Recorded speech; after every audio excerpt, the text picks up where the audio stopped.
This series is dedicated to Brother Steve Coakley. Going back into the Army's Black Spy Network. Now you walk in, two more people. You walk in Joel Spingard and W.B. Du Bois. Just walk them right into this picture here. And Du Bois takes his autobiography and dedicates it to Joel Spingard. Look in the first page. We talked about it last night. But then Joel Spingard gets revealed to have been a spy for military intelligence, which means that Du Bois must have been, like the others were, a spy.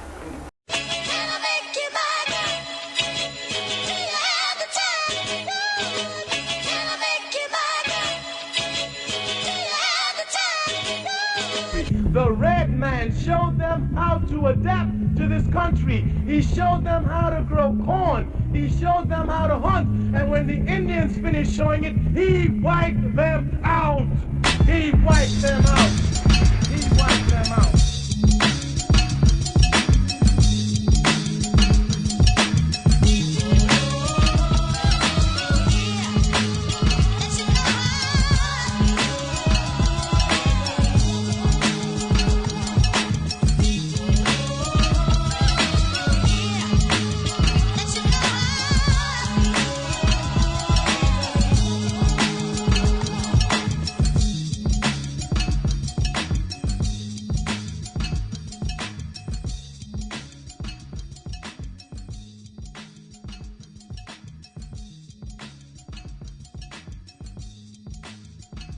What exactly is an agent? The simple definition is a person who acts on behalf of another person or group. Are the leaders who claim to be doing work on behalf of the community being honest when they say they are working for that community? Or are they working for someone else? Do politicians genuinely serve the constituents they profess to represent? Or are they simply well-paid salespeople for the corporate underworld? Then there are the police. Are they out here protecting the community with our tax dollars, or are they just doing the bidding of some clandestine fraternal order? Do police really protect their community and work for the state as we assume with our tax dollars, or are they under the control of a secret fraternal order? Does the FBI truly work for the American government, or do they work for someone else? And what about the Freemasons? Is there a secret agenda at play, lurking behind closed doors? Were there agents lurking on the scene during the assassination of Martin Luther King? Were there agents lurking on the scene during the assassination of Malcolm X? When most people think of an agent, it's a police officer, possibly an FBI agent, or maybe even a CIA agent. But the term agent has several other meanings that don't necessarily have anything to do with law enforcement or intelligence. More ominously, the term agent could imply that a person is working as a front for a hidden agenda and/or organization. So an agent could be anyone from a lower level police officer all the way up to a highly ranked politician or member of the military. Usually the agent in the police landscape will be working undercover, pretending to be a regular citizen or part of a criminal enterprise for the purpose of providing information. Their jurisdiction is more localized within cities and counties. In a similar fashion, the FBI uses criminal informants as well as other methods and types of agents in order to get information about a certain subject or case. However, the FBI jurisdiction is national, crosses state lines, and is far wider ranging, including working internationally if necessary on cases that require cross-border investigations. The FBI plays a dual role. First, as a law enforcement agency, and secondly, as an intelligence agency, concentrating on issues like organized crime, domestic terrorism, cyber attacks, varied forms of corruption, and of course, counterintelligence. CIA agents work in a more international capacity. Although they are still included in national intelligence, their jurisdiction is supposed to be outside US borders. Their concentration is in sabotage and espionage, all for the supposed purpose of national security. In contrast to the state pigs and the federal pigs, the CIA pigs are characterized as exclusively an international agency that is presumed to operate strictly in intelligence rather than law enforcement. According to some law, the CIA is not legally allowed to collect information on US citizens, and yet we all know they have a proven history of spying on American citizens. The CIA operates in a more secretive capacity than the FBI. The CIA manages covert operations around the world rather than the FBI, who works in a more public and national capacity. According to their spokespeople, both the FBI and the CIA share intelligence with one another. Mostly. Whatever that means. The CIA is responsible for initiating missions to overthrow foreign governments, like in Cuba during the 1961 Bay of Pigs fiasco. The official CIA narrative is that they deny any involvement in the creation of or the operation of international criminal enterprises. However, the agency has a history of association with and participates in international criminal organizations that were allegedly founded by means other than them, apparently. Each one of these agencies could be considered the home base for an agent, the purveyor of conspiracy, the representative entity for whatever the purpose the agent is being used. But these aren't the only agents we'll be discussing.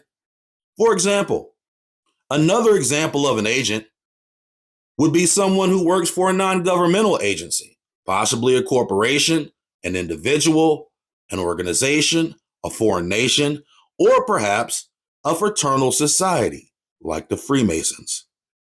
In this installment, we will take a look at a few of the different types of agents following the assassination of MLK and how they played a role in molding the future of Black identity through different types of movements like the Black Power movement, organizations like the Black Panthers, and political groups like the Congressional Black Caucasians.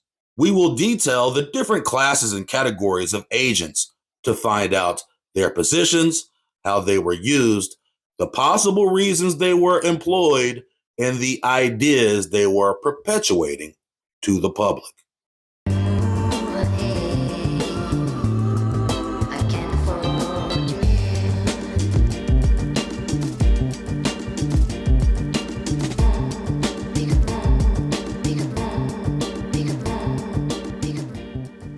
In the last few episodes, we chronologically traveled through the different eras of American Negro history. Beginning in the years following the Civil War from the 1860s to the early 1920s, we started with the early history of the Ku Klux Klan in the South in the Black Face of White Power episode, in which we detailed the birth of a nation. In the White Face of Black Power episode, we explored the formative years of the early Harlem Renaissance of the 1920s, the New Negro movement of the late 20s and 30s, and the influences who sparked the popularity of the new Black homosexual movement. We also discussed the life of Adam Clayton Powell Jr. and his emergence as a so-called Black civil rights leader. In the Burning House, we detailed the civil rights movement in the early 1950s and chronicled the rise of Martin Luther King during the Montgomery bus boycott. In addition, we examined the landmark case Brown versus the Board of Education and discussed the impact of segregation and desegregation in the South to see if it was actually beneficial for the overall progression of Black people as a whole. We also took a freedom ride with Susan and Rachel and their raisins and animal crackers through the most racist places in the South. We cataloged the sit-in movements of the early 1960s and the people who made a name for themselves under some suspicious circumstances. We highlighted the March on Washington, uncovering the key players and secret affiliations of those who were actually the organizers of the march. In our most recent episode, The Bullet, we chronicled from the Civil Rights Movement to the war in Vietnam, to the string of assassinations that included JFK, MLK, and Malcolm X. And most recently, we investigated the conspiracy behind the assassination of Martin Luther King. With all this being said, it is essential for us to jump back a decade in time to establish the chronological context for the foundations of the Black Power movement. Not much different from how Malcolm X and Martin Luther King's movement was surrounded by agents. The entire Black Power movement was also completely infiltrated by agents across several different organizations across the entire nation, including student organizations as well. The most popular example, the Black Panthers, were founded in 1966, in the immediate years following the assassination of Malcolm X by Huey Newton and Bobby Seale at Merritt College in Oakland, California. The creation of the Panthers were a byproduct of the theatrical demonstrations of student activism taking place on college campuses across the nation at the time. One of the inspiring groups of Newton and Seale was the Revolutionary Action Movement, aka RAM, a splinter civil rights group compiled of members of various other student organizations like CORE, SNCC, and Students for a Democratic Society. The early members of RAM were heavily inspired by socialism and by Marxist, Leninist philosophical ideologies, which had evolved from older established groups like the Intercollegiate Socialist Society. It's important to note that a principal financier of the Intercollegiate Socialist Society was a founding member of the NAACP, William English Walling. This is important because the same pool of money that financed the NAACP also financed the Revolutionary Action Movement. Quote Charlton's Web, Revolutionary Action Movement was a Marxist, Leninist, Black nationalist organization that was active from 1962 to 1968. It was the first group to apply the philosophy of Maoism to the conditions of Black people in the United States and informed the revolutionary politics of the Black Power movement. RAM was the only secular political organization that Malcolm X joined prior to 1964. The group's political formation deeply influenced the politics of Huey Newton, Bobby Seale, and many other intellectual Black Panther Party founders and members. Continuing Charlton's Web, on multiple occasions, FBI Director J. Edgar Hoover condemned RAM, describing the organization as a militant Black nationalist hate group. During its existence, RAM was the target of denigration from a wide range of critics, including Martin Luther King.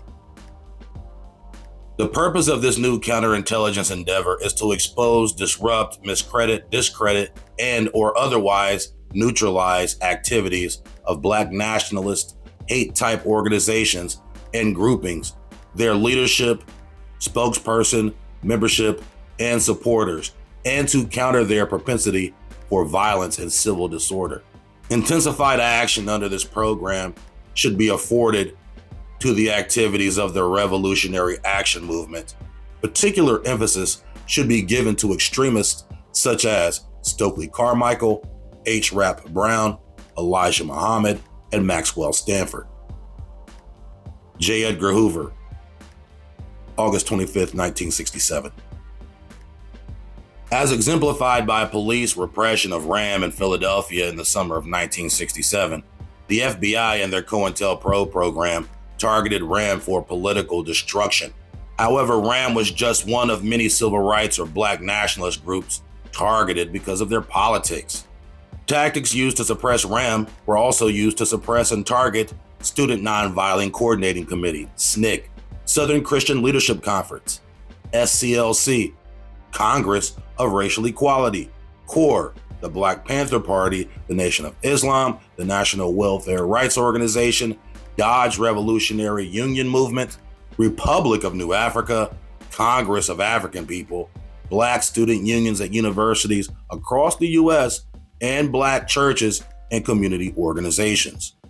Following an expose on RAM in Life magazine, Max Stanford and 16 other RAM members were arrested on conspiracy charges for allegedly plotting to assassinate the NAACP's Roy Wilkins and the Urban League's Whitney Young. Stanford went underground to avoid arrest and indictment, but the rest of the Queen's 17, as they were called, went to trial and had to pay a $200,000 bail bond. In this context of government repression, RAM transformed itself into the Black Liberation Army and by 1969 had practically dissolved. Many of its members went back to their communities and joined other civil rights groups to continue pushing their ideology of Black internationalism and armed self-defense. According to founding member Max Stanford, Malcolm X was a spokesperson and member of the organization prior to 1964. So although the Revolutionary Action Movement was inspired by Marxist-Leninist student groups, Max Stanford himself was inspired by Robert Williams. Robert Williams is best known as a gun ownership and self-defense advocate for Blacks. Born in Monroe, North Carolina, he eventually moved to Detroit during the Great Migration. And later, he was drafted into a segregated Marine Corps. After the Marines, Williams moved back to North Carolina and became the president of the Monroe Chapter of the NAACP. When Corps dispatched Freedom Riders to Monroe to campaign in the summer of 1961 for integrated interstate bus travel, the local NAACP chapter served as their base. They were housed in Newtown, the Black section of Monroe. Pickets marched daily at the courthouse, put under a variety of restraints by Monroe police, such as having to stand 15 feet apart. During this campaign, Freedom Riders were beaten by violent crowds in Anniston, Alabama, and Birmingham. As the picketing in Monroe proceeded, tensions heightened. In Negroes with Guns, Williams describes incidents on the third day picketing where a police officer knocked one picketer to the ground, another picketer was arrested, and another was spat at in the face by two white Monroe community members. On Friday, August 25th, Williams wrote that one Freedom Rider was shot in the stomach with an air rifle while walking in line, and a group of Freedom Riders was attacked by white racists at a restaurant in nearby Mecklenburg County. Williams writes that on Sunday, August 27th, thousands of white racists from nearby counties and South Carolina gathered in Monroe, concentrating at the courthouse square. Fighting eventually broke out. Then the mayonnaise mob spread out through the town. Many Freedom Riders and Black community members were arrested.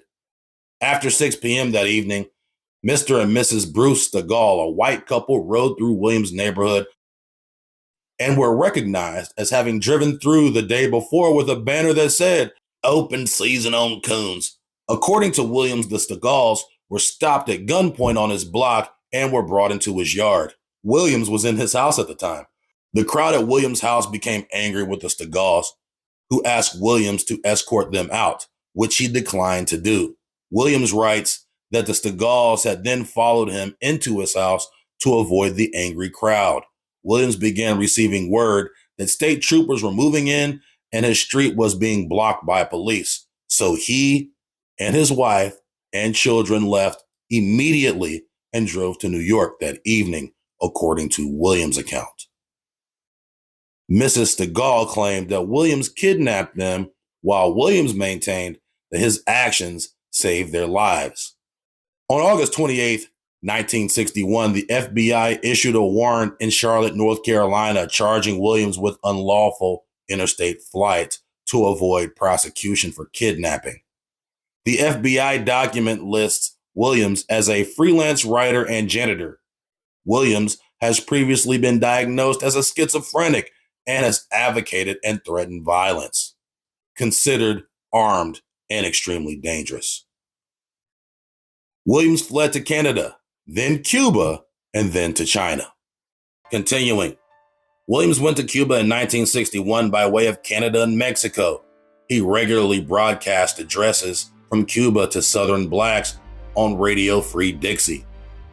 He established the station with approval of Cuban leader Fidel Castro, along with assistance of the government, and operated it from 1962 to 1965. While in America, he had supported the Fair Play for Cuba Committee. During the Cuban Missile Crisis in 1962, Williams used Radio Free Dixie to urge black soldiers in the U.S. Armed Forces, who were then preparing for a possible invasion of Cuba, to engage in insurrection against the United States. What? That's crazy. That's crazy. He was trying to get niggas murked out here. While you are armed, remember this is your only chance to be free. While you niggas is armed, remember this is your only chance to be free. This is your only chance to stop your people from being treated worse than dogs. We'll take care of the front, Joe, but from the back, he'll never know what hit him. You dig? That's crazy. Maybe this nigga is a schizophrenic. Williams also published a paper, The Crusader. In 1962, he wrote his book, Negroes with Guns. It had a significant influence on Huey P. Newton, the founder of the Black Panthers. Despite his absence from the United States in 1964, Williams was elected president of the US-based Revolutionary Action Movement. Now we come full circle. So even being out of the country and promoting mutiny among US soldiers, Williams was elected president of RAM while out of the country, while being a criminal in Cuba. During his time in Cuba, Williams increased his efforts to obtain international support and publicity for the concept of African American armed self-defense. Following requests by Williams, Mao Zedong issued a statement in People's Daily in August 1963 in support of the African American struggle against discrimination. So he went to Cuba, teamed up with Castro, and then sent requests to Mao Zedong, the Chinese communist leader. On August 10th, China's ambassador to Cuba invited Williams to the Chinese embassy to be presented with a copy of Mao's statement. Later that month, People's Daily published a statement by Williams in which Williams stated that the dignity required self-defense and self-defense required a willingness to counterattack. From communist China, Williams is advocating that American blacks cause a massive insurrection in America. In 1965, Williams traveled to Hanoi, the capital of North Vietnam. In a public speech, he advocated armed violence against the United States during Vietnam, congratulated China on obtaining its own nuclear weapons, which Williams referred to as the Freedom Bomb, and showed his solidarity with the North Vietnamese against the United States military attacks against that country. Williams opposed what he described as fake Marxists, who argued that black people should be patient and seek intervention through the courts and the electoral process. In Williams' view, African Americans had the right to use any means to oppose violent policies which targeted them.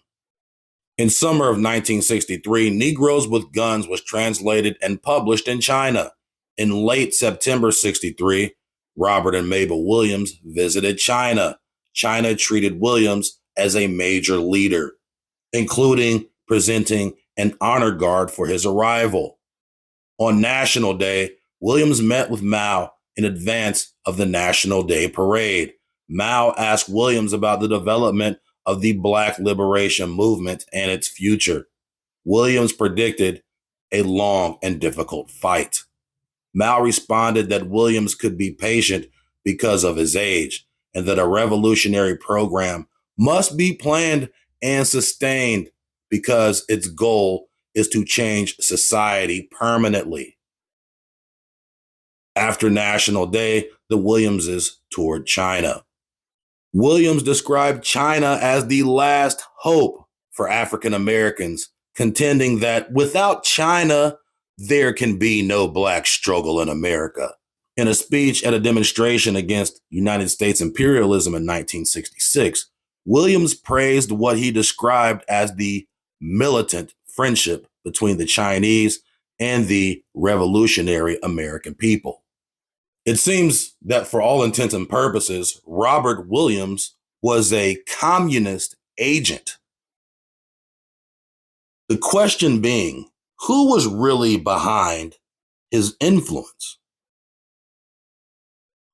Was he propped by the media, or was he funded by some secret organization? In March 1968, a group of several hundred African American leaders met in Detroit and declared the Republic of New Africa. The Republic of New Africa, electing Williams as the president of its provisional government. So this is another revolutionary organization by which he was elected as the president. An RNA delegation, including RNA Vice President Gaidi Obadele and Information Minister Amari Obadele, traveled to China in June 1968 and met with Williams.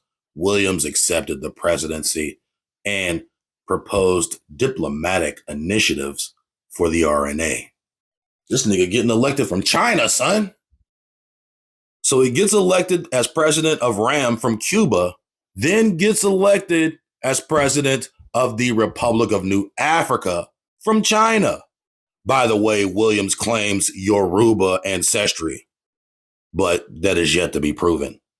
And it was most likely the RNA niggas who fabricated his supposed African ancestry. Continuing, in 1969, Williams returned to the United States to fight the legal charges against him in North Carolina. Williams' wife, Mabel Williams, returned first in September.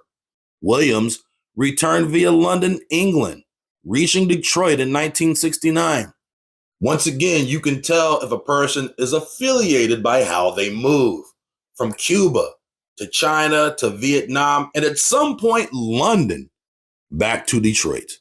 Williams had chosen to return via Detroit because he could obtain political and financial support from the Republic of New Africa there because he had greater faith in the Michigan courts than elsewhere in the United States.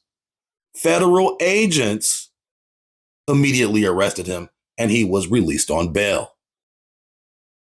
Williams resigned from his position as the president of the Republic of New Africa and focused on his legal case disseminating information about China. Disseminating information about China? What do you mean?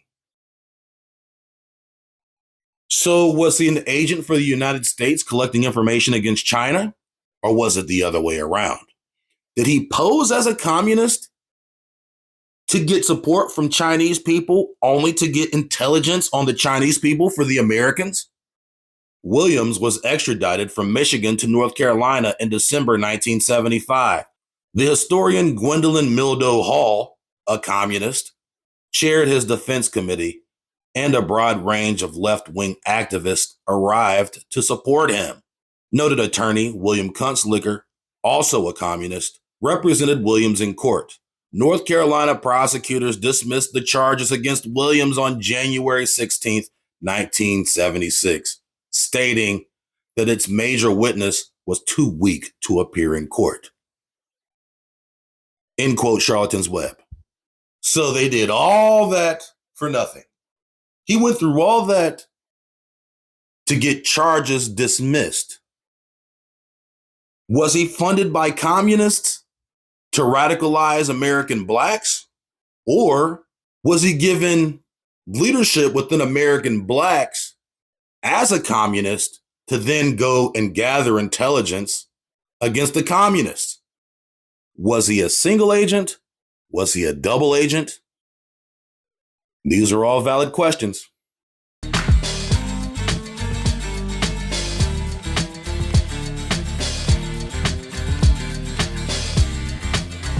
Philosophically, the difference between communism and capitalism lies in the tenets of America's foundational standards. One key characteristic of America is individualism, where people can decide their own destiny. A key characteristic of communism is conformity. Within communism, there is no dramatic gap in wealth or social status, but there is also no social mobility. All citizens are of one class and are allocated equal resources by the government, eliminating the freedom of choice and consumption. If Johnny loves apples, but he's only allocated 3 apples per month, too bad for Johnny. Another contrasting standard is the concept of private ownership versus government ownership. This has even far more reaching implications, where the American dream is built around being able to accomplish as much as possible and being able to obtain as much financially without any limitations, where in a communist society, limitations are placed upon the accumulation of wealth for every citizen. Another key difference between communism and capitalism is the right for free speech, which doesn't exist in a communist society. This would include the freedom of press as well. Any speech that undermines the government would be illegal and punishable. So by the vilification of communists in America, the American government treaded the line between communism and contradicting its own constitution. That's why many of these labels were created to usurp the First Amendment for the clandestine purposes of national security. A key principle within the Black Power movement in general was the right to bear arms for the purposes of self-defense. However, it's ironic how most of the Black Power groups were using communist propaganda and were self-described Marxist-Leninists. And yet, the people's right to bear arms is not a key characteristic of communism. The Panthers were actually using the Second Amendment for the reason it was intended. It was intended for the people to protect themselves against government corruption.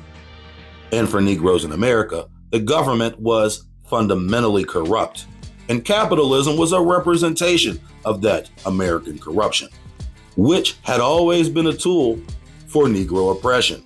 But the communists really didn't care about the historical implications for Negro frustrations. They were simply tired of America's imperial anti-communist witch hunt. And they used Black Revolutionaries to undermine their war efforts against communist countries like Russia, China, and Vietnam. However, there's also a case to be made that the American government was using Black Revolutionaries to spy on communist countries like China and Vietnam. So not only were some of these revolutionaries agents, some were even double agents.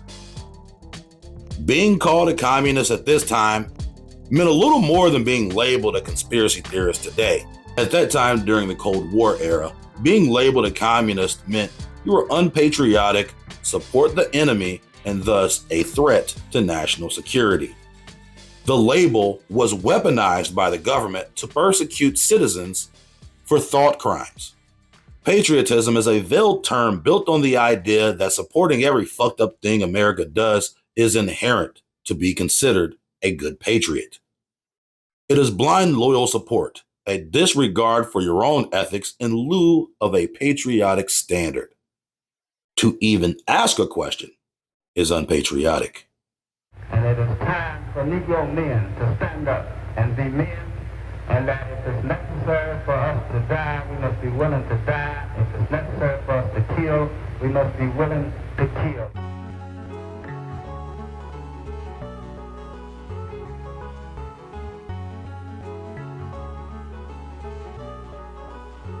In the civil rights world of Negro philosophy, there are two dynamics at play.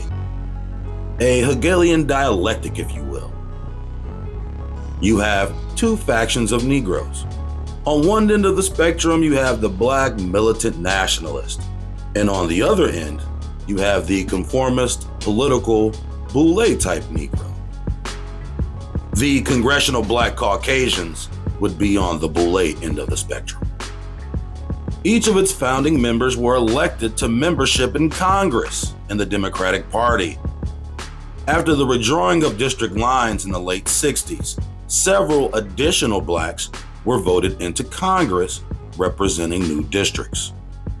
This was a new political group of highly accomplished Negro intelligentsia, founded as the successor of the 1969 Democratic Select Committee. The Congressional Black Caucus was found in 1971. This group is the Negro political and liberal line holder, working exclusively for the Democratic Party. Of the 13 founding members, 5 were Prince Hall Freemasons.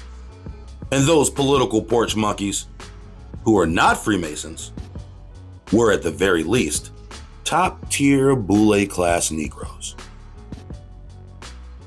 Charles Diggs is primarily considered to be the founder of the Congressional Black Caucus, predecessor the Democratic Select Committee, in which he was a chairman until the formulation of the Congressional Black Caucus.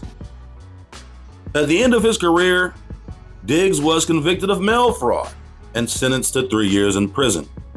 He resigned from Congress in 1980. It is not confirmed if he was a member of Prince Hall or Boule. Perrin Mitchell, a Baltimore congressman and affirmative action advocate. With the help of the Baltimore Chapter NAACP, he successfully sued the University of Maryland for admission in 1950 and was the first so-called African American to graduate from the school. His brother Clarence Mitchell was head of the NAACP and worked along with other civil rights leaders and Lyndon B. Johnson. Perrin Mitchell is a member of Alpha Phi Alpha, but it is not confirmed if he's a member of the Boule. In this picture, Mitchell is seen with Kwesi Mfume and Elijah Cummings, both members of the Congressional Black Caucus, both Prince Hall Freemasons, and both members of the Boule. Kwesi Mfume was born Frizzell Gerard Tate. Frizzell Gerard Tate? This nigga named Frizzell? Hold on. This nigga look like a nigga who would be named Frizzell. This nigga actually looks like Frizzell. He should go back to Frizzell. These niggas and these African names.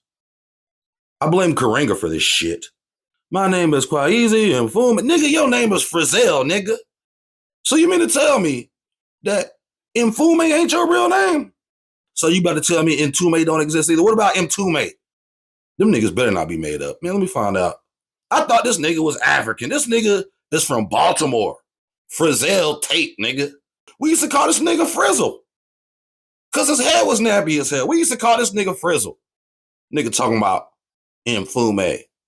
We've all been deceived. Turns out this nigga has changed his name several times. I guess one for each allegation he caught while head of the NAACP. Augustus Hawkins was a congressman from California. Hawkins, however, was born in Louisiana and moved to Los Angeles when he was young. He spent over a 50-year political career in California without ever losing an election. He was once regarded as the only political representative for Los Angeles Negroes. According to multiple sources, Augustus Hawkins was a Prince Hall Freemason, but there is no evidence that I could find that he was a member of Sigma Pi Phi. There is also no evidence that he was black, although he claimed to be.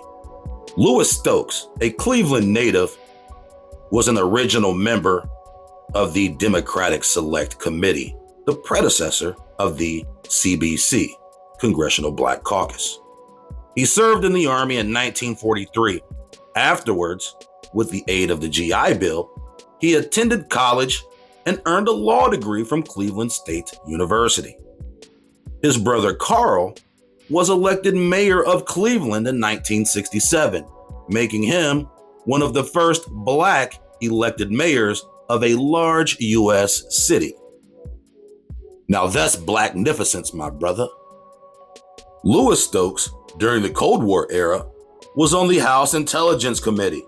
In the 1970s, he was the chairman on the House Select Committee on Assassinations and was charged with investigating the murders of John F. Kennedy and Martin Luther King. Some say Stokes was instrumental in perpetuating a massive government cover-up and conspiracy involving both assassinations. Although there is no evidence that they are members of Sigma Pi Phi, Louis and Carl Stokes are both members of Prince Hall Freemasonry. When the Boule starts off, you actually got the second generation of college-educated men. So on your second turn, the white man guarantees that crowd 1 and crowd 2, perpetual leadership. Because in here it says that if you agreed to be a part of this, you could at least have leadership for 40 years. Why they picked 40, I don't know. Born and raised in Detroit, John Conyers was a congressman from the state of Michigan who served over 50 years and was one of the longest serving members in the history of Congress, winning re-election over 25 times. However, he did fail in his campaign to run for mayor of Detroit to Coleman Young, who was once described as one of the worst mayors in American history, but also one of the most influential by bringing new life into downtown Detroit. Young once received the Spingarn Medal from the NAACP, the award named after Joel Spingarn, the Jew who fired W.E.B. Du Bois from the NAACP. Young also received the Adam Clayton Powell Jr. Award from the Congressional Black Caucus in 1982. However, the Detroit mayor faced allegations of embezzlement and corruption for years. But luckily for him, the only ones who went down were his friends. But some say these allegations ain't nothing but lies perpetuated by the dirty pigs. Young retired before Conyers' second bid to become mayor of Detroit in 1993, in which he lost to Dennis Archer. Both Detroit mayors, Young and Archer, were Prince Hall Freemasons, in addition to John Conyers. At the end of his career, Conyers had caught several cases of the allegations and faced multiple accusations from different women alleging a long history of sexual harassment against subordinates. In the end, he was forced to resign from Congress. Be all this as it may, John Conyers was a trailblazer, becoming the first congressman to get Me Too'd out of office at the ripe age of 88 years old. He was nothing short of Black splendor at its finest. Another Aristocoon, Charles Rangel, was born in Harlem and fought in the Korean War, where he was wounded and awarded a Purple Heart and a Bronze Star. Taking advantage of the GI Bill, he graduated from New York University in 1957 and obtained a law degree from St. John's University. He defeated Adam Clayton Powell Jr. before he was elected to the House of Representatives for the 19th District of New York. Rangel was a champion for Israel and urged blacks to support Jews. Rangel had a 45-year political career that was at many times blanketed in controversy. He was caught with his hand in the cookie jar several times. Charles Rangel was the chair of the Select Committee on Narcotics during the Reagan years and helped introduce mandatory minimums for crack cocaine and even marijuana. Because of his contributions, the racial disparity of the prison system dramatically tilted black, and the federal prison population of blacks skyrocketed by over 500%. Rangel also initiated the Upper Manhattan Empowerment Zone in Harlem, which was an effort to revitalize Harlem with resources for culture, the arts, and provide local residents with employment and retail options. However, the project has been criticized because it only benefits you know who. And the people for which the project was supposedly intended are being pushed out of the community. Proponents of the project say that it has brought millions of dollars into Harlem. A habitual cookie jar lid stepper, Charlie's high-stake games of Negrocratic quid pro quo were starting to catch up with him, and being the only spade in the hand, his books were set. Old Chuck eventually ended up taking the heat for several cookie jar-related violations. After a hearing by the House Ethics Committee, he was formally rebuked on the floor and censored. The censor allowed him to keep his dignity. Rather than get completely expelled, he was allowed to remain in Congress. Charles Rangel was a Prince Hall Freemason and a member of the Boule.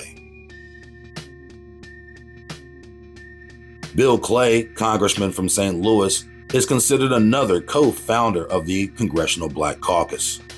Clay spent over 30 years in Congress. There is no evidence that Clay was a Prince Hall Freemason, and it cannot be confirmed whether or not he was a member of Boule, no matter what AI says. George Collins was voted to the Illinois House of Representatives in 1970. In 1972, he was killed in a mysterious plane crash in Chicago.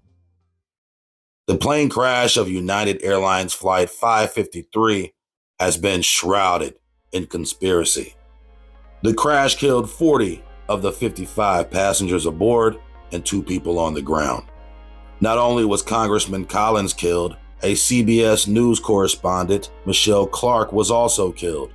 But the conspiracy largely surrounds the fact that Dorothy Hunt, wife of Watergate conspirator Everett Howard Hunt, was also killed in the crash. Everett Howard Hunt was a decorated CIA intelligence officer who was involved in several conspiracies, including the coup d'etat of Guatemala in 1954 and the Bay of Pigs invasion in 1961. Hunt was also implicated in the conspiracy surrounding the assassination of JFK.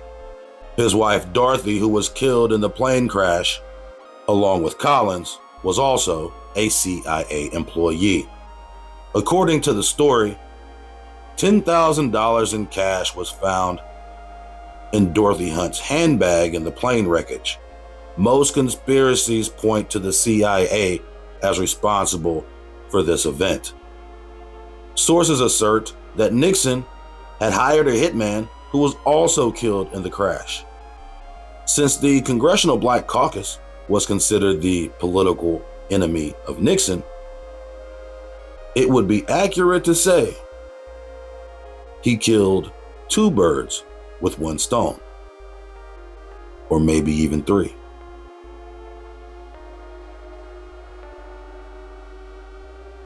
Ron Dellums, a congressman from California's 9th Congressional District that included Oakland, in which he was later elected mayor.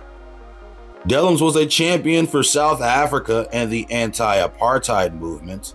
He was also a civil rights champion and an anti-Vietnam War champion. He was labeled a communist early in his career due to some communications with Fidel Castro, but those allegations didn't stick to him later in his career. He was no doubt a capitalist and at least a self-described socialist. After facing questions regarding his spending and elaborate taste during his time in office, Dellums transitioned into a lobbyist, lobbying for pharmaceutical giant Bristol Myers Squibb. His big pharma lobby was extremely lucrative for him, raking up tens of millions of dollars in consulting fees. His lobbies included everything from improving the image of Haiti to fighting AIDS in South Africa. There's no evidence that Ron Dellums was a Prince Hall Freemason.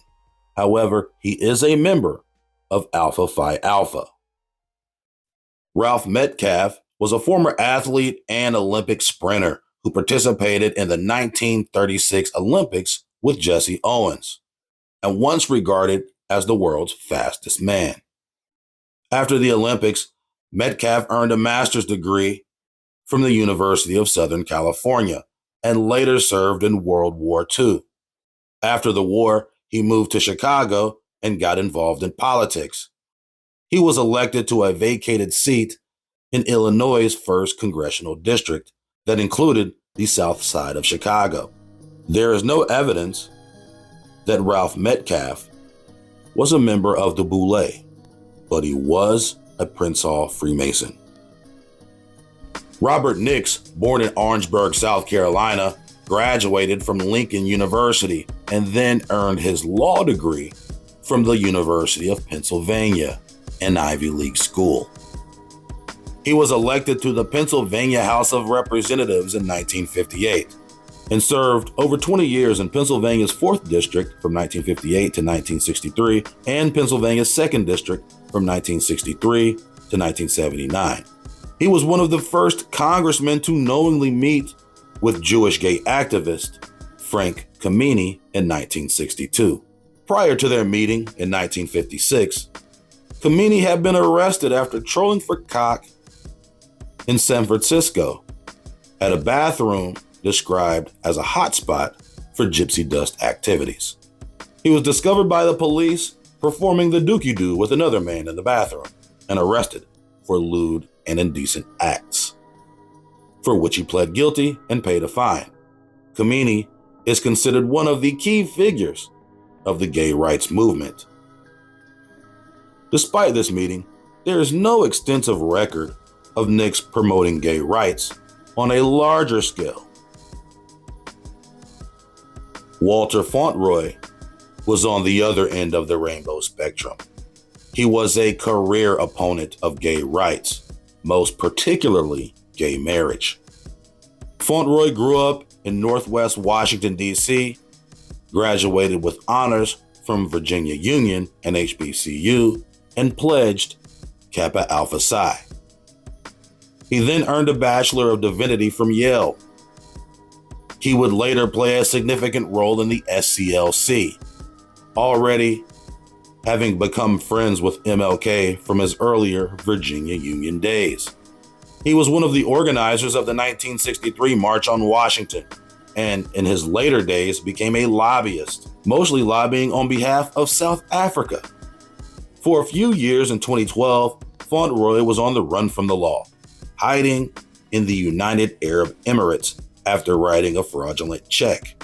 He returned in 2016 and was arrested and ordered to pay back $20,000 by a PG County judge. He paid the money back and the charges were dismissed. Damn, nigga, you worse than Malika Andrews. You's a self-hating coon. Damn, nigga. And the lone woman, Shirley Chisholm.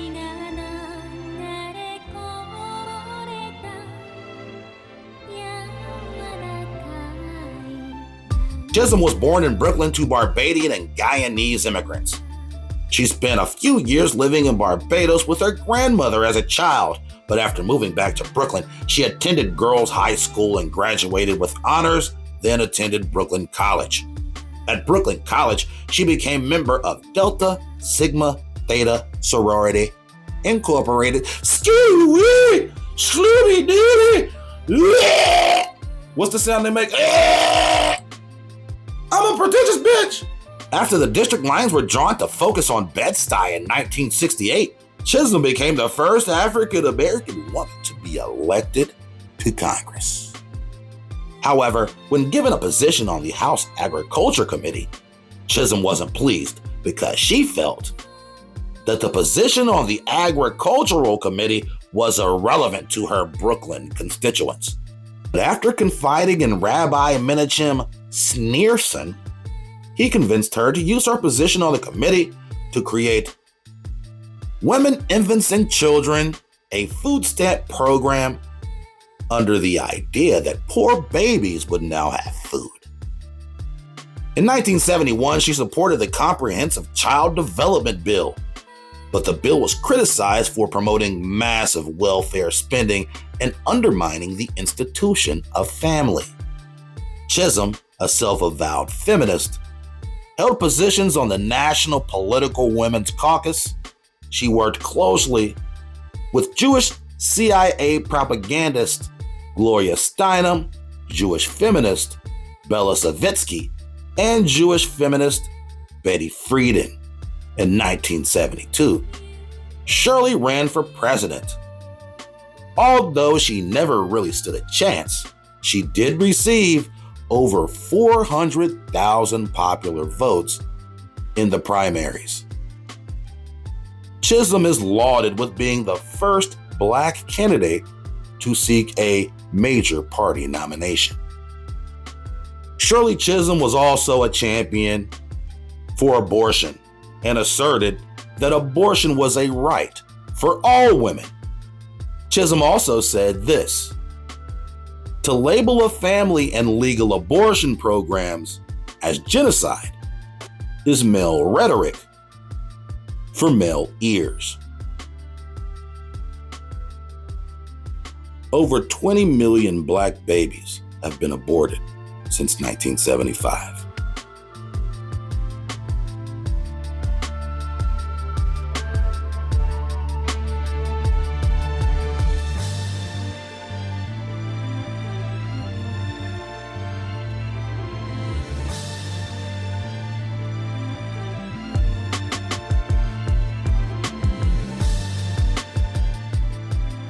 In this case, there is no need for the CBC to be infiltrated by the FBI because essentially they are agents for the government. At the time the CBC was created, it was just Democrats, which put them on the master list of Nixon opponents. The group began in 1973 with only 13 members, but as of today, there are over 50 members of the Congressional Black Caucus. The politicians and the revolutionaries are opposite factions, but they are both being orchestrated by the same secret hand. The same money that funds the revolutionary comes from the same pot that funds organizations like the NAACP. And with all this, the FBI does what it normally does in situations of Black leadership. It attempts to destroy the organization from within, using informants, agents, and provocateurs to cause strife within the organization. There is no better example of this than the Black Panthers. The Black Panthers were so flooded with agents that it's almost impossible to know who was an agent and who wasn't.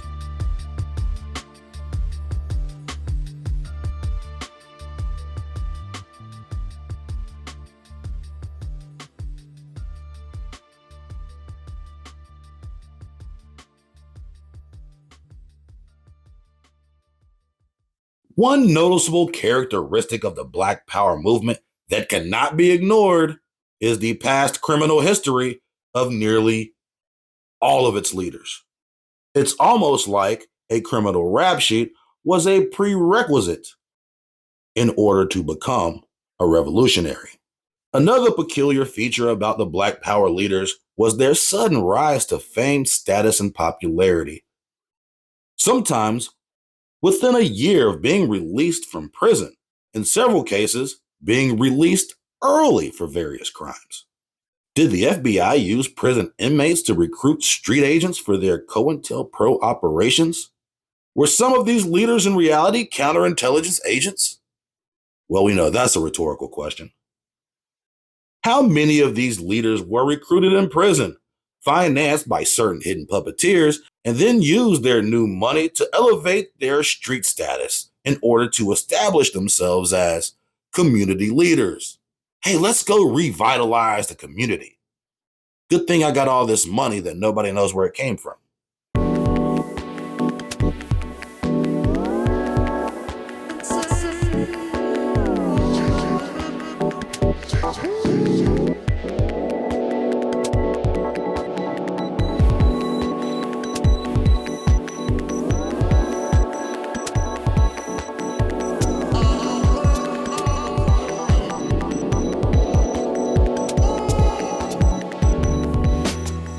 The Panthers opened up several different chapters across the United States. Most of them were independent from one another. The Oakland Chapter was considered the headquarters for the party. However, other cities had influential Panther chapters as well, especially in Los Angeles and Chicago. Along with the Panthers during this time, there were a multitude of other Black nationalist militant groups. Some of them were initiated by the FBI in order to counter the progress the Panthers were making within the community. One of these groups was called the US Organization. It was founded the very same year as the Black Panthers. It was headed by Ron Karenga, founder of Kwanzaa, and the Snow Bunny Slayer, Hakeem Jamal. Hakeem Jamal is quite the unknown yet provocative figure in the Black Power movement. His life was filled with drama, dispute, love triangles, and murder. He also claimed to be the cousin of Malcolm X. Jamal was involved in high-profile romances with illustrious white women, Diana Athill, Jean Seberg, and Gail Benson. One of his lovers, Diana Athill, a prominent author with a self-described funny kink for oppressed foreigners and possibly the ugliest one, had a short-lived affair with Hakeem while she was editing a book about his life for her publisher. She claims that Jamal often referred to himself as a god. But the real question is, why would a publisher want to publish a book about him, though?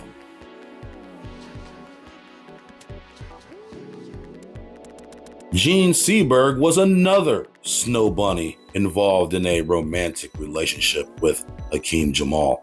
She is considered an icon of the French New Wave as a result of her performance in the 1960 film Breathless.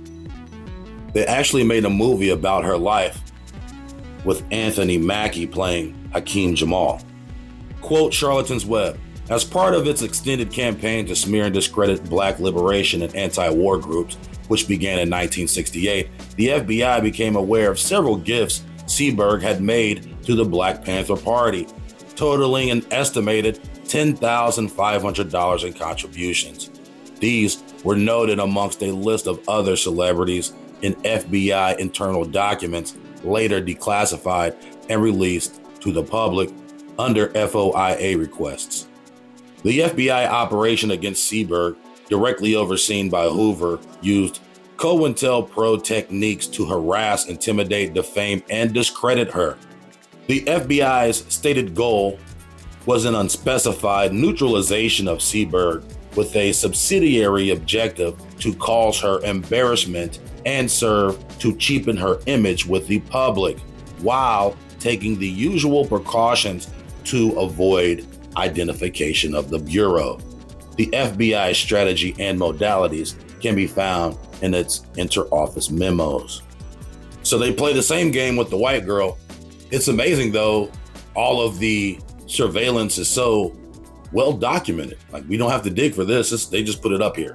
In 1970, the FBI created a false story from a San Francisco-based informant that the child Seberg was carrying was not fathered by her ex-husband, Romaine Gary, as initially claimed, but by Raymond Hewitt, a member of the Black Panther Party. I want to stop here. Raymond Hewitt is supposedly the father of Elaine Brown's child, apparently. Although we know Elaine Brown got around. Matter of fact, the I Get Around was probably about Elaine Brown. Continuing, the story was reported by gossip columnist Joyce Haber of the Los Angeles Times as a blind item. It was also printed by Newsweek magazine, in which Seberg was directly named. Seberg went into premature labor in August 1970, gave birth to a 4-pound baby girl.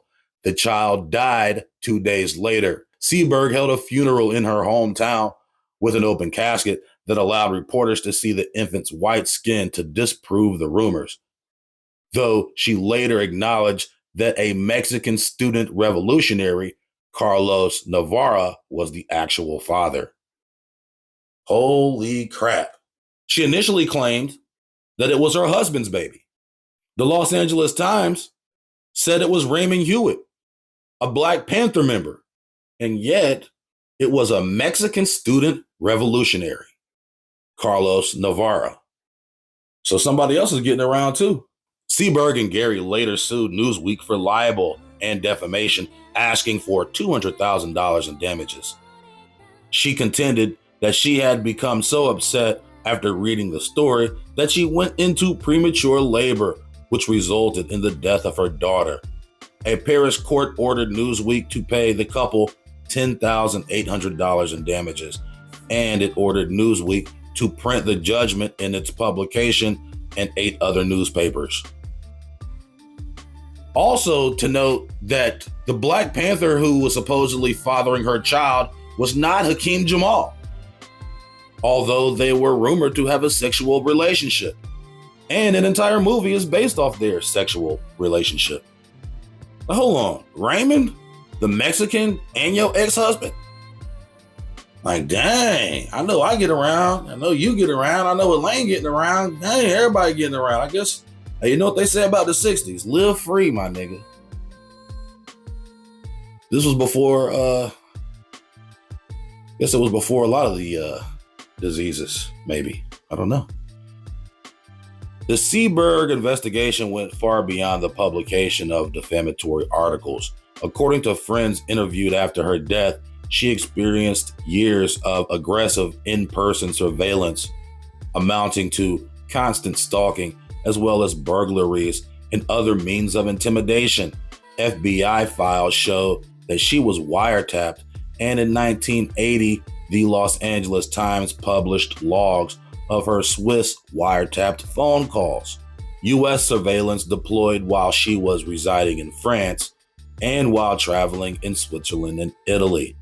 The FBI files revealed that the agency contacted the FBI legal attachés in the U.S. embassies in Paris and Rome and provided files on Seberg to the CIA, Secret Service, and military intelligence to assist in monitoring Seberg while she was abroad.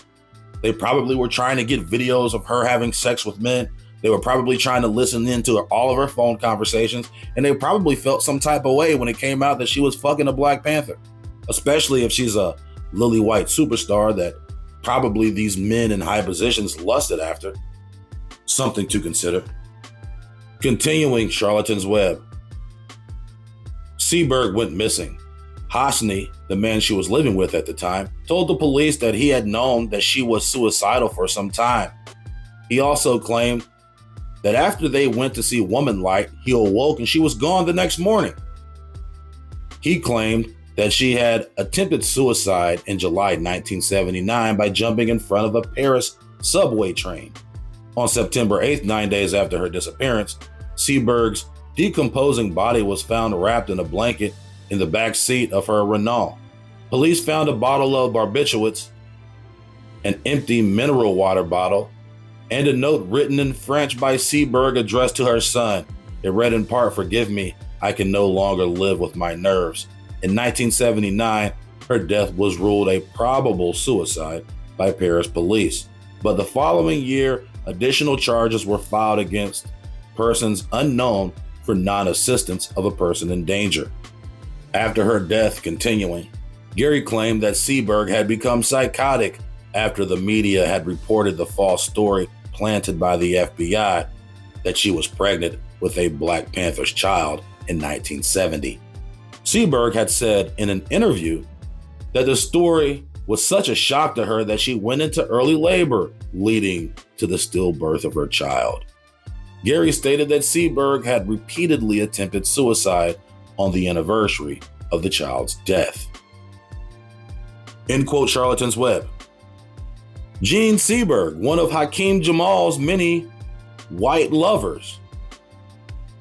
Yet he's not really mentioned anywhere in the narrative about her death or in the rumors of her being impregnated by a Black Panther. Another woman, mistress of Hakeem Jamal, was Gail Benson. Gail Benson was married to Jonathan Benson, a British film director. She was also the daughter of prominent British millionaire politician and radio-owning propagandist Leonard Pluge. She became a supporter of the Black Power movement through her liberal friends in the industry. She became infatuated with him and his movement. Shortly after, they began an affair. The affair led to her divorce from her husband in 1970. She continued having a relationship with Jamal, eventually taking up a secretarial position within his organization. As time went on, apparently their relationship became extremely toxic, and members within the organization, notably Michael X, felt as though Benson was having a negative influence on Jamal, and in turn was weakening the movement. According to the official story, Benson was ordered to be murdered by Michael X. She was subsequently stabbed 10 times and buried in a grave that had been pre-dug for her. In 1973, Jamal was murdered by 4 men in his apartment in Boston. He was shot several times. The police charged a rival group known as the Mau Mau for his murder. However, those closest to Jamal, including his wife Dorothy, whom he had continuously been married to throughout all of his affairs, proclaimed that the Mau Mau were innocent and the people who were accused were falsely convicted. It began with police and rioters clashing on a hot Wednesday night. Some believe it could have been stopped right then if law officers moved in force and sealed off the area. Perhaps so, perhaps not. But within a matter of hours, it was completely out of hand. Now they're going to burn it. It's all the way up. There it goes.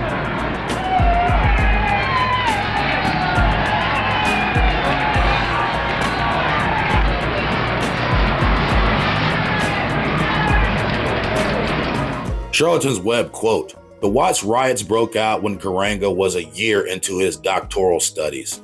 The Black Congress was formed as a community rebuilding organization in the aftermath." A community rebuilding organization. That's also a common theme of these movements. It's a very generic term for outside infiltration. Within the BC, a discussion group centered on Black nationalist ideas called the Circle of Seven was formed, which included Hakeem Jamal, cousin of Malcolm X, and Karanga. The group published Us magazine, meaning us Black people, and in 1966 formed an organization called Us. The organization joined in several community revival programs and was featured in press reports. Karanga cited Malcolm X's Afro-American Unity program as an influence on Us organization's work. Karanga soon diverged from Malcolm X's idea on Black nationalism and took Us in a direction more focused on promoting African culture. Jamal and other adherents to Malcolm X's ideas left the group. Well, that didn't take long. While Karanga wished to root Black Americans in African culture. Kwanzaa, my brother. The African Christmas, brother. We're gonna light some candles, brother. The nigga just made the whole shit up. Jamal saw no point in projects such as teaching Swahili and promoting traditional African rituals. He left Us to establish the Malcolm X Foundation based in Compton, California. Listen, you little African fakes, little African fake niggas, brother these, brother Karanga, nigga. Your your name ain't even Karanga, nigga. Your nigga is Ron Everett, talking about Karanga, nigga, talking about Maulana Karanga, nigga. Your name ain't Karanga, nigga. We trying to get back to the foundations of this Malcolm X black nationalist shit. So the first thing we finna do, we finna go fuck these white bitches. And then we'll play it by ear after that. We'll just play it by ear. As racial disturbances spread across the country, Karanga appeared at a series of Black Power conferences, joining other groups in urging the establishment of a separate political structure for African Americans. The U.S. developed a youth component with paramilitary aspects called Simba Wachanga, which advocated and practiced community self-defense and service to the masses. So now they biting the Black Panthers idea. Now they say, you know what, nigga, we got guns too. Listen, man, we advocating for community self-defense too, my nigga, and we paramilitary. Plus our name is Simba Wachanga, nigga. What you thought, boy? In 1966, Karanga founded the newspaper Harambe. Harambe! Harambe! Harambe! Harambe! Harambe! Which started as a newsletter for us and eventually became the newspaper for the Los Angeles Black Congress, an umbrella organization for several groups. During the late 60s, the US organization became bitter rivals with the Black Panther Party over their differing views on black nationalism. Oh, our views are different. We finna kill each other because we got different ideas, my nigga. Our views are different, so fuck you, you gotta die. Now we talking about revolution, man. If you talking about voting, nigga, we killing you. We gotta kill you before we start killing these crackers. We gotta kill you first, so you don't kill us before we kill the crackers. The FBI intensified this antipathy as part of its COINTELPRO operations, sending forged letters to each group, which purported to be from the other group, so that each would believe that the other was publicly humiliating them. Hey, look at these pictures, nigga. These niggas is over here drawing pictures and shit. They making fun of us with this propaganda, nigga. The rivalry came to a climax during 1969 with a series of armed confrontations and retaliatory shootings that left 4 Panthers dead and more injured on both sides. A memorandum of the Los Angeles Field Office of the FBI, dated May 26, 1970, confirmed that a surge of conflict suited their objectives, and more would be encouraged. The niggas that we created is killing each other, and that's good news. We gonna get these niggas to kill each other over radical ideas, my nigga. Degrees of radicalism. Like, nigga, you ain't ready to kill no crackers. Well, shit, nigga, we trying to reform other shit. Nah, nigga, you a bitch ass Uncle Tom, nigga, you a wicked ass nigga, boy. Y'all some wicked ass nigga, boy. Talking about voting shit, nigga. Talking about. It is intended that Us Inc. will be discreetly and appropriately advised of the time and locations of BPP activities in order that the two organizations might be brought together and thus grant nature the opportunity to take her due course. Listen, all we gotta do is put these niggas in the same room and shit gonna pop off. Cause we got agents in there. I got some crazy niggas in there. They ready to do whatever. As long as we can get them out. As long as you don't send them to San Quentin. All right? Don't send them to San Quentin. According to Louis Tackwood, a former informant with the Los Angeles Police Department's Criminal Conspiracy Section and author of the Glass House tapes, Ronald Karanga was knowingly provided financial, arms, and other support by the LAPD, with Tackwood as liaison for US operations against the Black Panthers. Karanga enjoyed a level of trust among figures in the government, including the LAPD Chief Thomas Redden and California Governor Ronald Reagan. So yes, Ron Karanga was an agent working with the police and Governor Ronald Reagan. In 1971, Karanga was sentenced to 1 to 10 years in prison on counts of felony assault and false imprisonment. A May 14, 1971 article in the LA Times described the testimony of one of the women. Deborah Jones, who was once given the Swahili title of an African queen, said she and Gail Davis were whipped with an electrical cord and beaten with a karate baton after being ordered to remove their clothes. She testified that a hot soldering iron was placed in Mrs. Davis's mouth and placed against Mrs. Davis's face, and that one of her own big toes was tightened with a vice. Karanga, head of US and creator of Kwanzaa, also put detergent and running hoses in their mouths, she said. They were also hit on the heads with toasters. Jones and Brenda Karanga testified that Karanga believed the women were conspiring to poison him, which Davis has attributed to a combination of ongoing police pressure and his own drug abuse.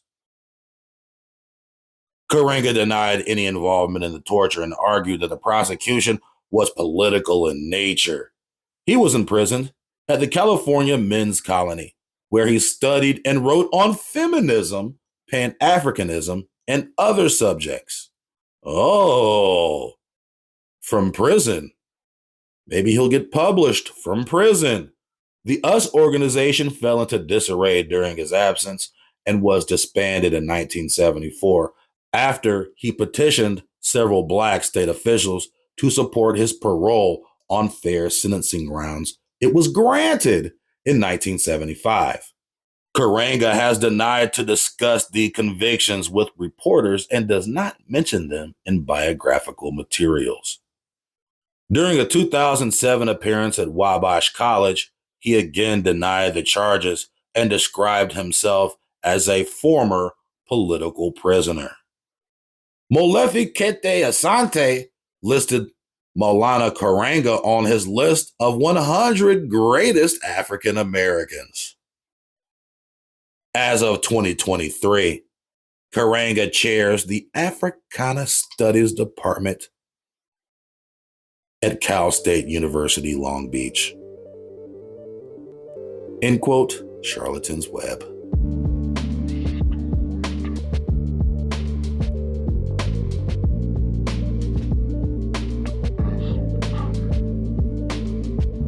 All those riots are causing my life to be miserable in all areas, you know.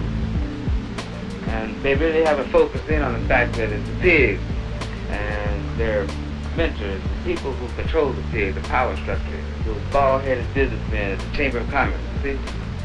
They're not turned on to that power structure. They just know that life is becoming increasingly miserable for everybody. Eldridge Cleaver was most likely the third most influential leader of the Oakland branch of the Black Panther Party. Cleaver grew up as a petty criminal and graduated to more evil and sinister crimes, including murder and rape. He spent the majority of his formative years in and out of prison. In the very next year, after being paroled for charges of rape and murder, he joins the Panthers shortly after his release from Folsom Prison. How many career criminals do you know were published in accredited publications while also being incarcerated? Fresh out of prison, Cleaver started working and writing for Ramparts Magazine. Ramparts Magazine, the same year, exposed the CIA for secretly financing student organizations. Within the same year, Cleaver also joined the Black Panthers and was fast-tracked to a top position as Minister of Information. Most people presume that the reason he was accelerated within the Panthers so quickly is because he was a well-known and published writer for Ramparts while being incarcerated. Ramparts was investigated by the CIA for having communist ties, but that was probably just a smokescreen. 1967 was a big year for Eldridge because later that year he married Kathleen Neal, an ascending bright and light student activist. Kathleen Cleaver is the daughter of Ernest Neal, a highly regarded American diplomat who traveled the world meeting international leaders discussing U.S. foreign policy. Kathleen spent her childhood living abroad in different places like the Philippines, India, Liberia, and Sierra Leone. When she returned to live in America In Philadelphia, she attended the prestigious George Quaker School, whose alumni include some of the most prestigious Americans of the 21st century. For college, she attended the Boule Blue Blood powerhouse, Oberlin College.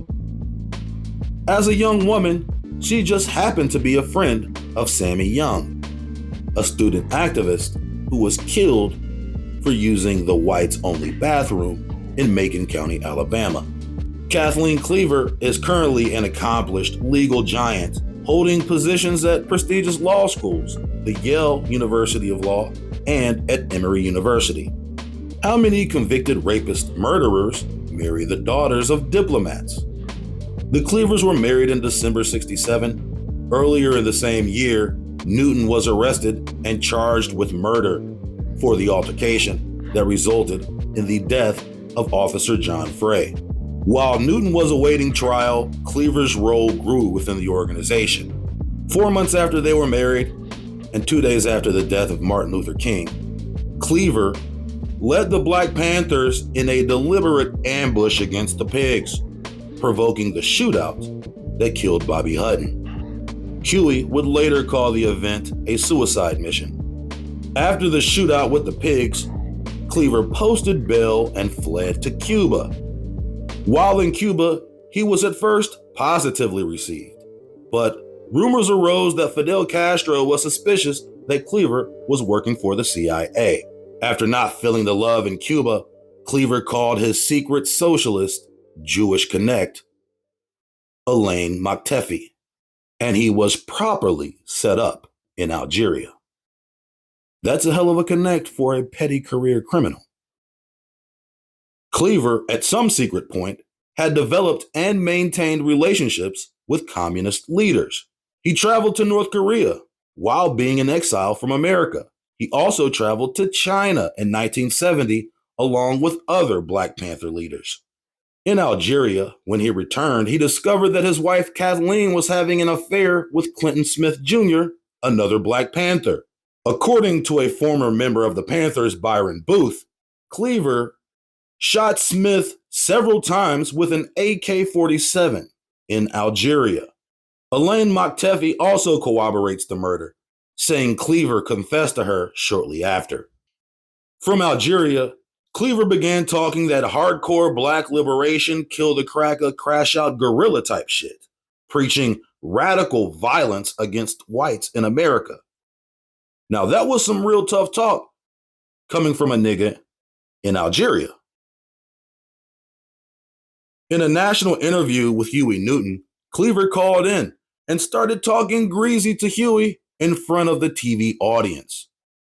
While Cleaver was abroad in Algeria, Huey had shifted the Panthers' militant nationalist philosophy into a more nonviolent, cooperative social philosophy that involved more community reach, more white people, and no revolution or violence.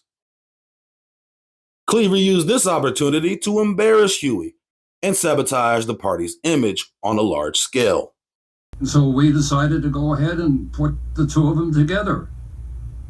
Oh, we're about out of time. Do you have anything you want to say to any of your followers here in the Bay Area? Well, I just want to comment on the expulsion of the New York 21 because it looks to us as though, as a result of the actions taken by David Meade over a long period of time, the party has fallen apart at the seams. Okay, fine. Good to talk to you. Thanks very much. To the people. Huey's goal in having Eldridge on the show was to show people that he and Eldridge were on the same page, and Eldridge sabotaged that. So Huey was livid. He was embarrassed. He was furious. And so within 10 minutes or so, he called back. Yes. Hey, what's happening? Yeah, you got the bombshell this morning. Well, very embarrassing for me. So I'm warning you now, or notifying you, that the intercommunal section, you hear? Yeah? The intercommunal section is expelled. That's not the best way to deal with that. Well, this is the way I'm going to deal with it. Well, then I think you're a madman too, brother. But I'm not a coward like you, brother, because you run off and get little Bobby Hutton killed. But I stay here and face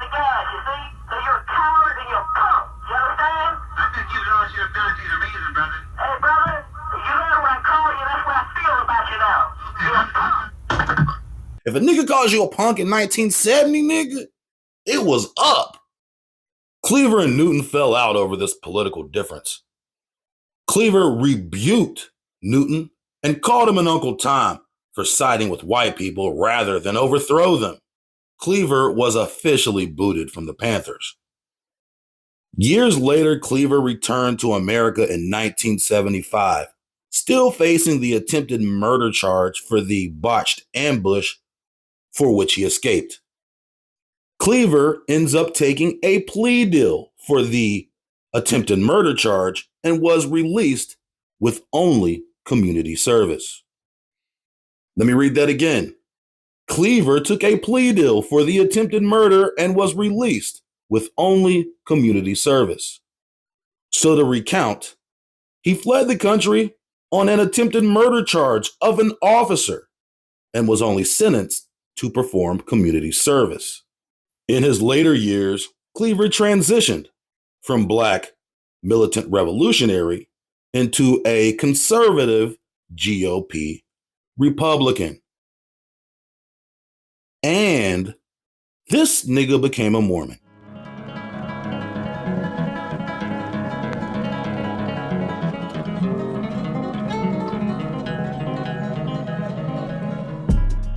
Before meeting Huey, Bobby Seale joined the Afro-American Association in 1962 in Berkeley, California.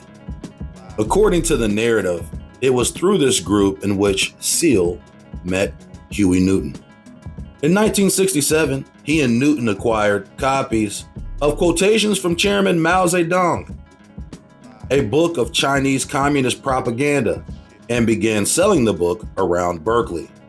According to the story, with the funds they made from their communist book drive, they were able to purchase weapons to arm the Black Panther Party. Bobby Seale was one of the Chicago 8, a group of activists charged with conspiracy. The other 7 activists were white, members of the Communist Students for a Democratic Society and the National Mobilization Committee. Seale was charged with inciting a riot at the 1968 Democratic National Convention. During the trial, Seale demanded to represent himself, but the judge did not allow him. The judge also did not allow him to be represented by the attorney of his choice, Charles Gary. Instead, demanded that Kunstlicker must remain his counsel. He was bound and gagged in the courtroom after calling the judge a racist pig, creating a public spectacle that made international headlines. In 1970, while in prison, Seale was accused of ordering the murder of a Black Panther suspected of being a police informant. The trial ended in a hung jury, and the charges against him were dropped.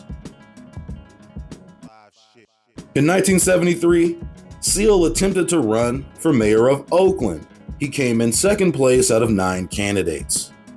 This was an attempt by the Panthers to work within the American political structure. According to Elaine Brown, the next year, Seale and Newton had a dispute over a film about the Panthers, which led to Huey Newton severely beating Bobby Seale with a whip. Seale was beaten so badly, he was hospitalized and went into hiding. This incident is believed to have officially ended Seale's relationship with the Panthers. Bobby Seale continued to live as an activist, teaching at Temple University and appearing in multiple documentaries about the 1960s. We're going to commit troops to the Vietnamese people, the National Liberation Front, to fight the cowardly American aggressor. Who's the Black Panther Party. Panthers. That's right. Now, when are you going to do that? Is that... I'm going to do this as soon as I'm released, that I'm going to make this known at the Paris peace talks so that it can be accepted or rejected by the Vietnamese people. But in the spirit of internationalism and the spirit of international solidarity, we plan to do this, and we would do this for any people who are fighting against American imperialism. You want to get together blacks to go to Vietnam and fight against American troops? We want to get revolutionary people to go to Vietnam. I hope some weathermen go also. Huey Percy Newton is perhaps the most recognizable figure in the original Black Panther movement. After meeting Bobby Seale at Merritt College, they formed the Panthers in 1966. It's important to note that before founding the Panthers and attending Merritt College, Newton spent his teen years as a petty criminal and graduated to more violent crimes. He was convicted and did prison time for stabbing Odell Lee. He served 6 months for this incident in 1964. The original ideology of the Black Panther Party followed their 10-point program. In 1967, when Newton was out on probation, he was pulled over by Oakland police and an altercation broke out between him and Officer John Frey. The officer was subsequently killed in the altercation, and Newton, who was also shot, was charged with murder. While awaiting trial, the Panthers combined forces with the Peace and Freedom Party, a majority white communist anti-war organization. They cooperated to create the Free Huey campaign. This movement crossed the color barrier. Now, liberal whites were supporting the Black Panthers. The Free Huey campaign made international headlines and became a national slogan for the New Left. Newton ascended to the status of a counter-establishment political icon, like Che Guevara, who ironically was killed in the same year. I'm just in Che Guevara, a man who was seen as a martyr by the political left, actually grew up in a wealthy, elite, Argentinian aristocratic family, who were some of the oldest families to colonize the Americas. On his mother's side, his ancestor, Luis Maria Peralta, was an original colonizer and landowner in California. On his father's side, Patrick Lynch from Ireland was also a colonizer and landowner in Brazil. Che grew up entrenched in communist philosophy due to the influence of his family, whose home library was filled with Marxist literature. Guevara was an international spy and warlord whose travels took him to multiple continents, spreading Marxism. He was also a part of several armed battles in Africa, South America, and Cuba. An aristocrat who went to college to study medicine becomes an international military revolutionary and the face of the resistance. Many people have expressed skepticism about the authenticity of the narrative surrounding Guevara's life. Additionally, several others have speculated about who he was actually working for. Newton and the Panthers adopted the black beret as a symbol and homage to Guevara, who had been supposedly executed 3 weeks before the killing of Officer John Frey. Newton was represented in court by communist attorney Charles Gary. After 2 years of court proceedings and retrials for voluntary manslaughter, the charges against Newton were overturned, and he was released in August 1970. Still in prison khakis, standing on a car outside the courthouse, surrounded by friends.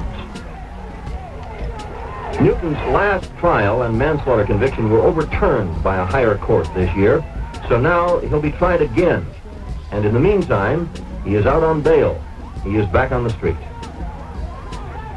After the trial, Newton immediately embarks on a trip to China to visit the chairman of the Chinese Communist Party, Mao Zedong, along with another fellow Panther, Elaine Brown. Elaine Brown is another interesting figure in the history of the Black Panthers. She joined the Panther Party in 1968 and eventually would take over as Minister of Information after the expulsion of Eldridge Cleaver.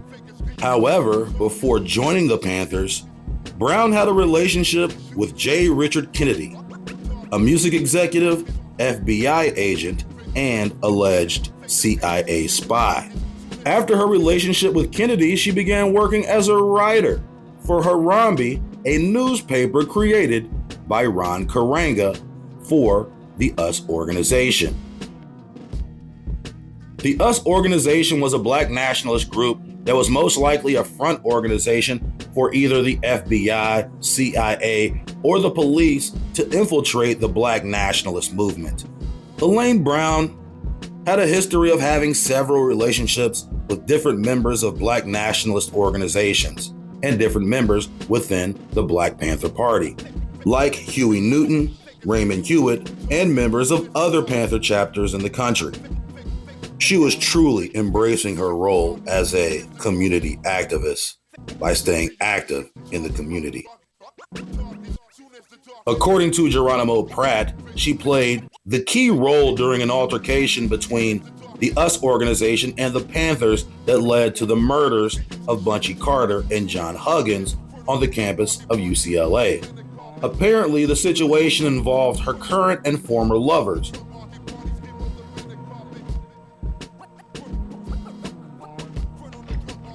Some have accused her of being an agent sent to cause dissension among different black nationalist organizations.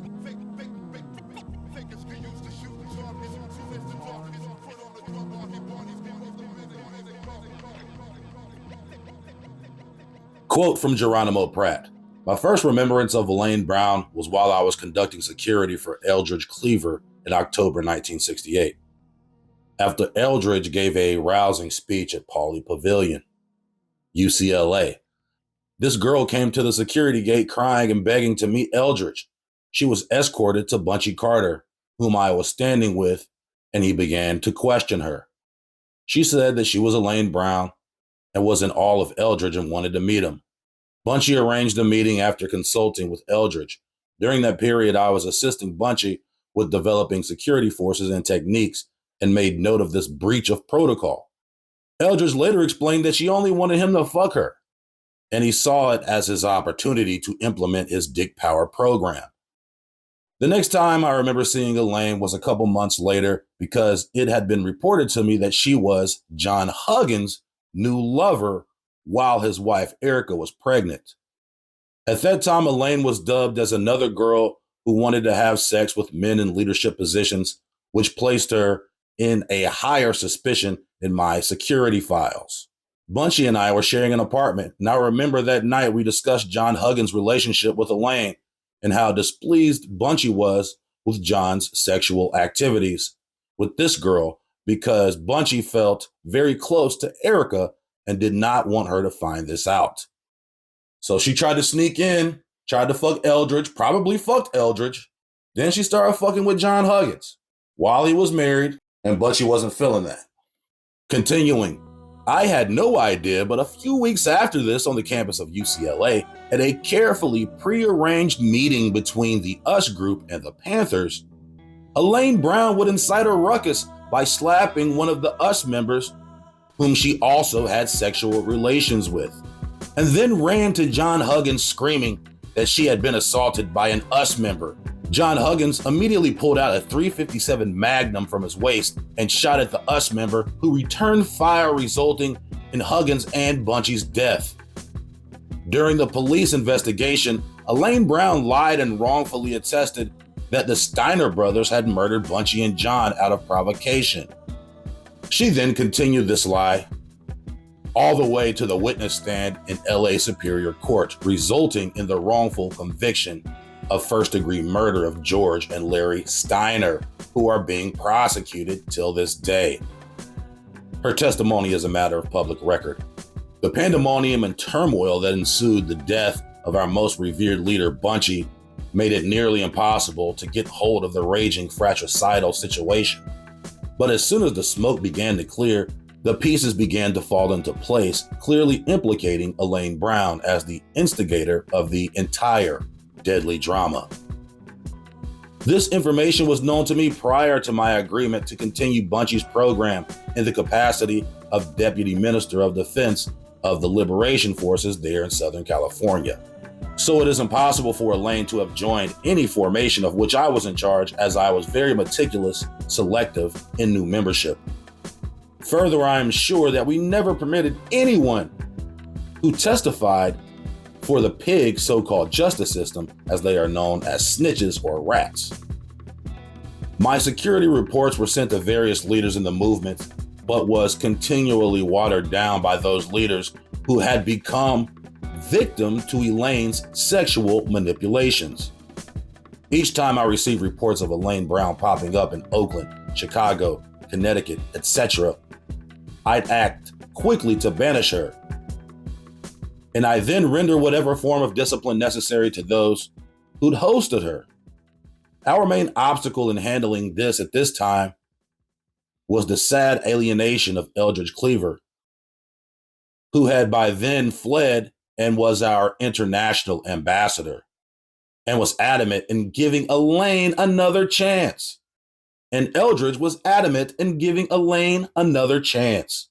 So it was decided that she would be sent to work with Eldridge, and she'd finally be out of our hair.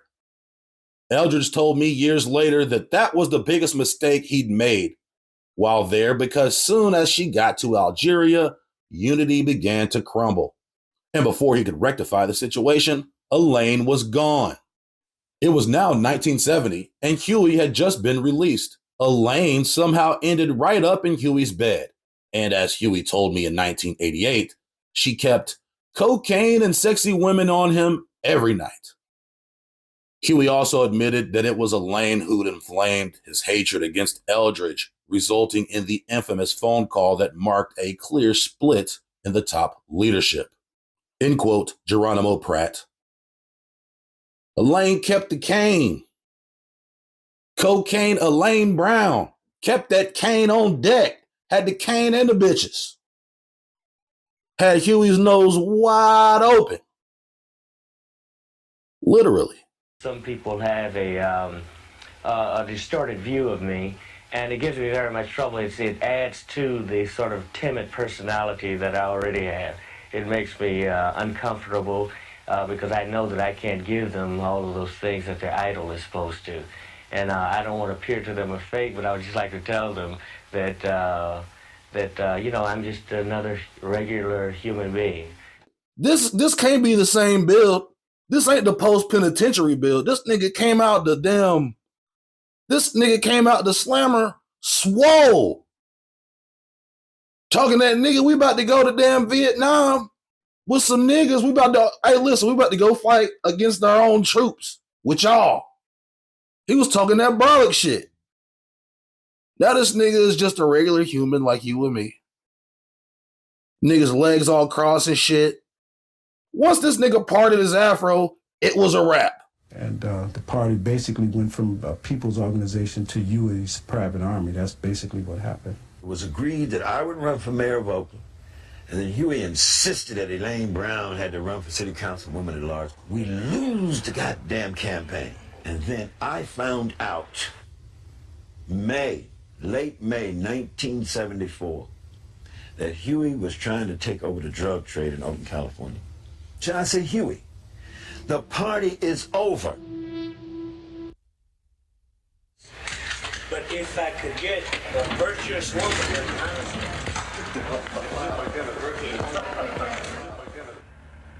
who's the boss? Well, in a human society, there aren't really any bosses, but who is the real leader and who is the person whose words are most meaningful to the party as a whole? There isn't any question about it. I mean, it always, that Huey is that person. I had the distinct impression consistently from 1971 that Ms. Elaine Brown was a highly placed intelligence operative inside the Black Panther Party. I think Elaine Brown came in through Earl Anthony, and she followed the same course of devious type of activities.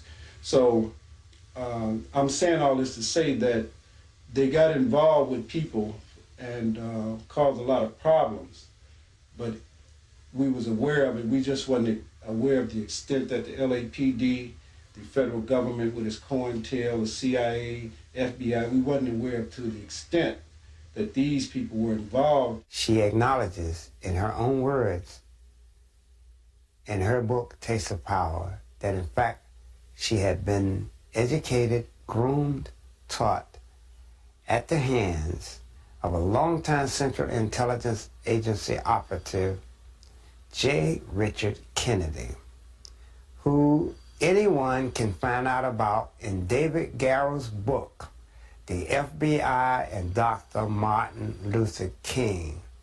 So many party members literally have told me they believe this, that this woman was connected some kind of way and got step by step, piece by piece, got Huey hooked over into some notion that he could get more money behind the scene if he step by step methodologically demised the Black Panther Party. And we go big to that, I don't know what Ron Karenga, but I know I brought up Elaine Brown because a lot of folks feel like she helped instigate the incident at UCLA, which led to the death of Black Caucus. She didn't. Okay. She didn't. See how Elaine Brown got involved in the whole thing. She was a secretary at UCLA. Okay. Working for the staff. And we were recruiting people from all over the city. We were holding recruitment sessions in the projects. And Elaine was a very intelligent person, so we just recruited her. Mm-hmm. Why not? She was there. We saw her all the time. Mm-hmm. So we recruited her. She meant well. And, you know, it was her perspective. But no, she didn't have anything to do with it. All of that stuff started because Ron Karenga and the US organization was trying to get control of the Black Studies program. I've seen people ask Judge Joe Brown about Elaine Brown several times, and he always covers for her. I brought up Elaine Brown because a lot of folks feel like she helped instigate the incident at UCLA, which led to the death of Black Caucus. She didn't. Okay. She didn't. And if you ask Joe Brown, he takes credit for bringing Elaine Brown into the LA scene. In her book, The Taste of Power, Joe Brown is on the scene during the murder. He's upstairs. So when Geronimo Pratt says she escalated the event between John Huggins and the US organization, she denies that. And Joe Brown corroborates the story. And her book corroborates the story. Or was Geronimo Pratt just lying about Elaine Brown's role in the altercation? Remember, she first started working at Harambe before she became a member of the Panthers. So that's clear circumstantial evidence of the fact that she probably did have relations with somebody in the US organization. She was working with them first. Is Judge Joe Brown covering for Elaine Brown? Possibly.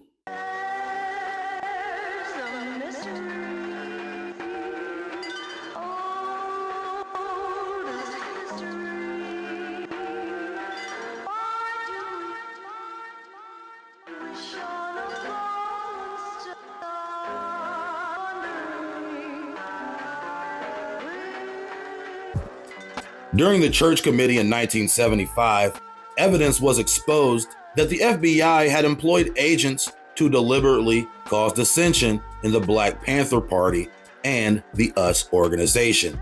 The FBI went so far as to create its own propaganda used to mock and humiliate their rivals. Be all this as it may, Elaine Brown visited China along with other members of the Panthers in 1970. Presumably, Eldridge Cleaver, who was living in Algeria after fleeing America following the shootout that killed Bobby Hutton in 1968, was also in attendance. This trip only heightened the speculation that the Panthers were being puppeteered by foreign communist powers, while in China, the Panthers were celebrated by the people as heroes. After returning back to California, Huey Newton developed a serious cocaine habit. And apparently drugs were against Black Panther rules. According to members within the organization, he was being supplied with cocaine and groupies by Elaine Brown. At some point during this time, they developed a sexual relationship. Members within the party also allege that the relationship between Elaine Brown and Huey Newton became so toxic it caused a rift throughout other chapters in the party.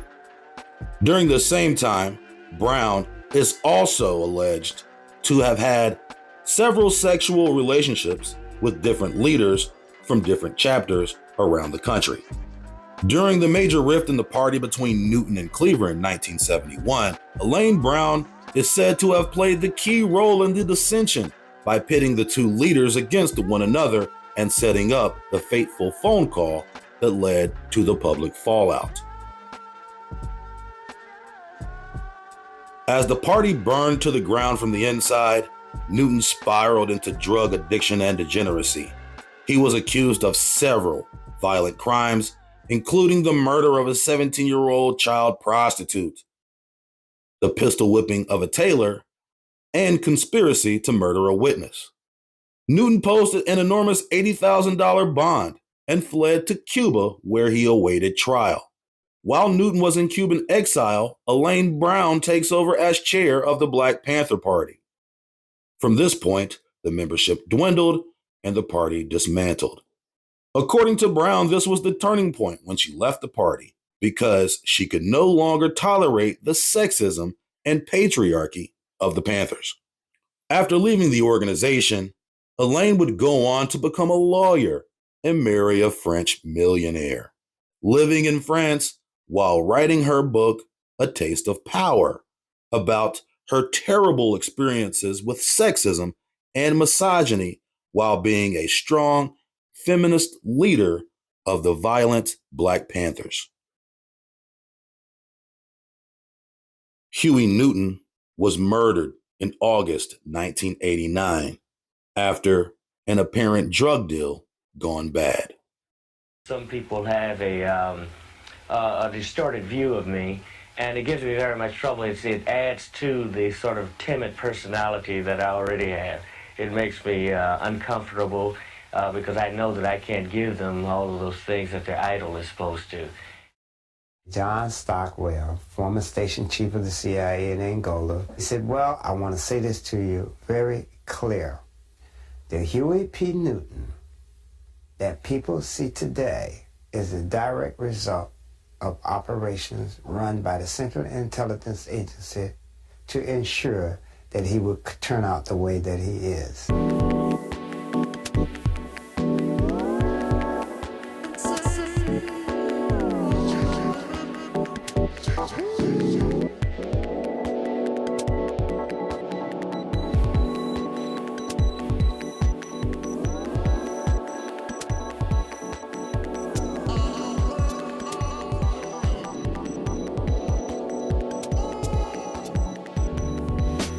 Was every top Black revolutionary an agent?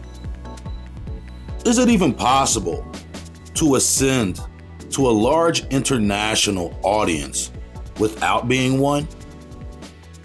We're going to commit troops to the Vietnamese people, the National Liberation Front, to fight the cowardly American aggressor. Who's the Black Panther Party. That's right. Now, when are you going to do that? Is that? Were all these organizations created by the white man and his intelligence?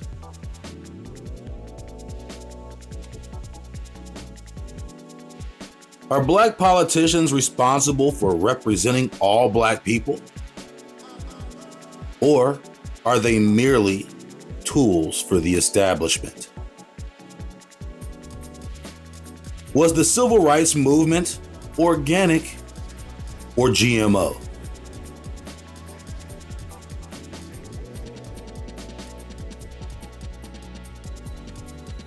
What would the civil rights movement have been without white or Jewish money?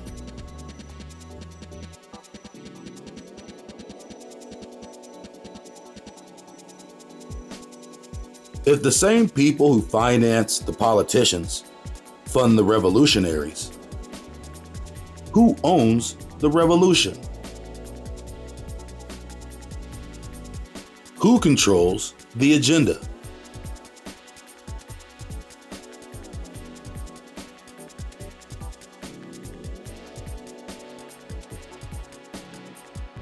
Could Negroes ever create a powerful organization without infiltration? Or are Negro-based organizations doomed from the start?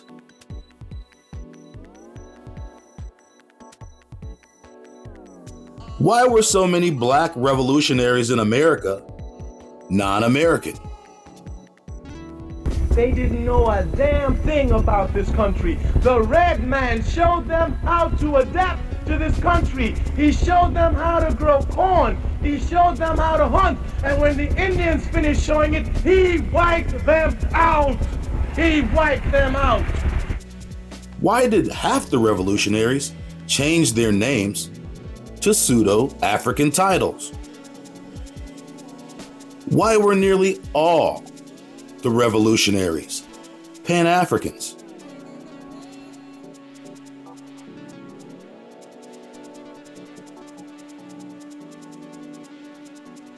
Probably because most, if not all, were agents.